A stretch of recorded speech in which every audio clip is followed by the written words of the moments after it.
یہ جو سورت ہم آج پڑھنے لگے ہیں، اس سورت کا نام ہے سورت الفاتحہ۔ فاتحہ کا لفظ پے تے ہے سے ہے۔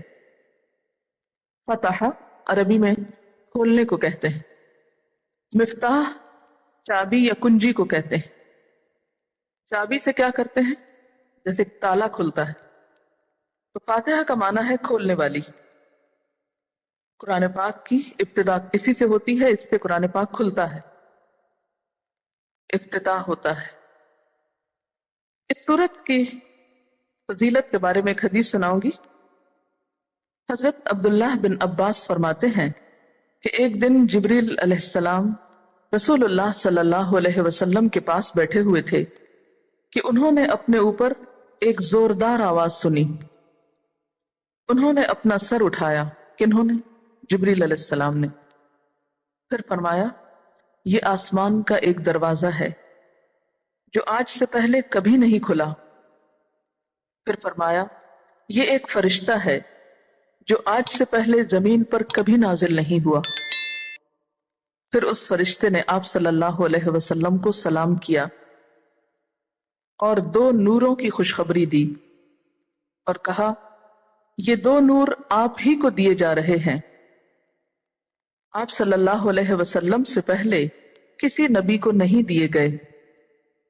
ایک تو سورت فاتحہ ہے اور دوسرا سورت البقرہ کی آخری دو آیات۔ آپ صلی اللہ علیہ وسلم جب کبھی ان دونوں میں سے کوئی کلمہ تلاوت کریں گے تو آپ صلی اللہ علیہ وسلم کو مانگی ہوئی طلب کردہ چیز ضرور عطا کی جائے گی۔ اسے صحیح مسلم نے روایت کیا ہے۔ ذرا محسوس کیجئے اس سورت کی فضیلت اور عظمت کو کہ آسمان کا ایک دروازہ کھلا جو پہلے کبھی نہیں کھلا، ایک فرشتہ اترا زمین پر جو پہلے کبھی نہیں اترا، اس نے آ کر آپ کو سلام کیا اور یہ سورت اور سورت البقرہ کی آخری دو آیتیں عطا کی، اور اس میں اشارہ ہے کہ ان کو پڑھ کر دعا مانگی جائے تو قبول ہوتی ہے۔ حضرت ابو سعید بن معلا فرماتے ہیں کہ آپ صلی اللہ علیہ وسلم نے مجھے فرمایا، میں تجھے قرآن کی ایک ایسی سورت بتاؤں گا جو قرآن پاک کی سب سورتوں سے بڑھ کر ہے، اور وہ ہے الحمدللہ رب العالمین، وہی سبع من المثانی اور قرآن عظیم ہے جو مجھے دیا گیا ہے۔ حضرت ابو ہریرہ رضی اللہ تعالی عنہ فرماتے ہیں کہ آپ صلی اللہ علیہ وسلم نے فرمایا، سورت الحمد ہی ام القرآن، ام الکتاب اور دہرائی ہوئی 7 آیتیں ہیں۔ اس سورت کا نام الشفا بھی ہے۔ اپنا قلم سنبھالیے، آپ ترجمہ لکھتے ہیں، لکھیے، اعوذ میں پناہ لیتی ہوں، میں پناہ چاہتی ہوں، باللہ اللہ کی، من سے الشیطان شیطان، الرجیم مردود، بسم اللہ بے ساتھ اسم نام، اللہ اللہ کے، الرحمن جو بہت مہربان، الرحیم بار بار رحم کرنے والا ہے، الحمد سب، حمد تعریف، شکر، للہ اللہ کے لیے ہے، ربی جو رب ہے، العالمین تمام جہانوں کا، الرحمن بہت مہربان، الرحیم بار بار رحم کرنے والا ہے، مالکی مالک ہے، یوم دن، الدین بدلے کے، ایاک صرف تیری، نعبد ہم عبادت کرتے ہیں، و اور، ایاک صرف تجھ سے، نستعین ہم مدد چاہتے ہیں،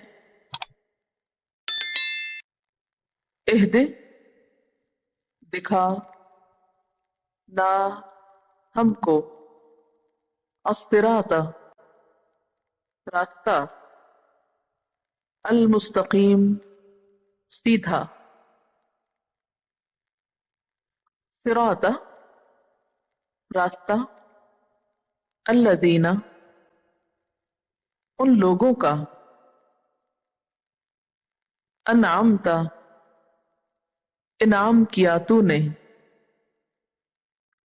علیہم اوپر ان کے، غیر نہیں، المغضوبی غضب ہوا، ناراضگی ہوئی، علیہم اوپر ان کے، ولا اور نہ، الضالین وہ بھٹکے ہوئے ہیں، آمین اے اللہ قبول کر لے۔ یہ تھا سورت کا ترجمہ۔ اب اس کے الفاظ کا کچھ انالیسس۔ روٹ کا کیا مطلب ہوتا ہے؟ روٹ کس کو بولتے ہیں؟ جڑ کو۔ روٹ وہ بیسک مٹیریل ہے جس سے ایک لفظ جنم لیتا ہے۔ اگر اس میں سے کوئی بھی حرف ہٹ جائے تو وہ لفظ ختم ہو جاتا ہے۔ آپ پودے کی مثال کو ذہن میں رکھیے، ٹھیک ہے؟ روٹ کے لیے اگر روٹس نہ ہو تو پودا جو ہے وہ کھڑا نہیں ہو سکتا۔ پھول توڑ دے، پودا سروائیو کر سکتا ہے نا، کیونکہ ہماری قوم کو پھول توڑنے کا بہت شوق ہے۔ وہاں لگا ہوا اچھا نہیں لگتا، ہاتھ میں اچھا لگتا ہے مسل کے پھینکنا۔ پتا توڑ دیں پودا سروائیو کر سکتا ہے، ٹہنی توڑ دیں پودا سروائیو کر سکتا ہے۔ اگر آپ روٹس کاٹ دیں کیا ہوتا ہے؟ مرجھا جاتا ہے، ختم ہو جاتا ہے۔ اس کانسیپٹ کو، اس اصول کو ذہن میں رکھیے، اس کو سامنے رکھ کے الحمد کو دیکھیے۔ الحمد میں ہے میم دال، یہ روٹس ہیں۔ اس میں سے ہاں نکال دیجئے، اب پڑھیے اس کو، کیا بنا؟ المد کیا ہے؟ کچھ رہ گیا؟ اچھا چلیے میم نکال دیجئے، اب پڑھیے الحد، کیا بنا؟ دال نکال دیجئے، الحم بن گیا، ہاں میننگ لیس۔ لیکن اگر آپ لام نکال دیجئے کیا بن جائے گا؟ احمد بن جاتا نا، کچھ تو بنا نا، ٹھیک ہے نا؟ تو روٹ کیا ہے اصل میں؟ بیسیکلی وہ بنیادی حروف کہ جن میں سے اگر کوئی ایک ڈراپ ہو جائے تو کیا ہوتا ہے؟ وہ لفظ اپنے معنی کھو دیتا ہے۔ تو آپ کو یہاں پر جب ہم پڑھائیں گے تو روٹس کا لفظ بہت بولیں گے کہ اس ورڈ کا روٹ یہ ہے۔ وہ اس لیے نہیں کہ آپ الگ سے ان کو مزید رٹنا شروع کر دیں، روٹ صرف پہچان کے لیے ہے کہ یہ بنیاد ہے اس لفظ کی، اس کو پہچانو۔ اچھا، اعوذ عین واو دال سے ہے۔ تعویذ کا لفظ آپ نے سنا ہوگا، تعویذ لکھنا، تعویذ گھولنا، پینا، پہننا۔ کبھی آپ نے سوچا کہ تعویذ کا مطلب کیا ہوتا ہے؟ تعویذ کا مطلب ہوتا ہے پناہ لینا، یعنی جو کلام آپ لکھتے ہیں یا پیتے ہیں یا پڑھتے ہیں گویا اس کے ذریعے پناہ لے رہے ہوتے ہیں۔ تو بعض تعویذ تو اللہ کا کلام ہوتے ہیں اور بعض تعویذ ان میں شرکیہ باتیں ہوتی، اسی لیے تعویذ کو عموماً اچھا نہیں سمجھا جاتا، کیونکہ اس میں جنوں کی، شیطانوں کی، انسانوں کی، بزرگوں کی یا اور کسی مخلوق کی پناہ مانگی گئی ہوتی۔ تو اعوذ میں پناہ چاہتی ہوں،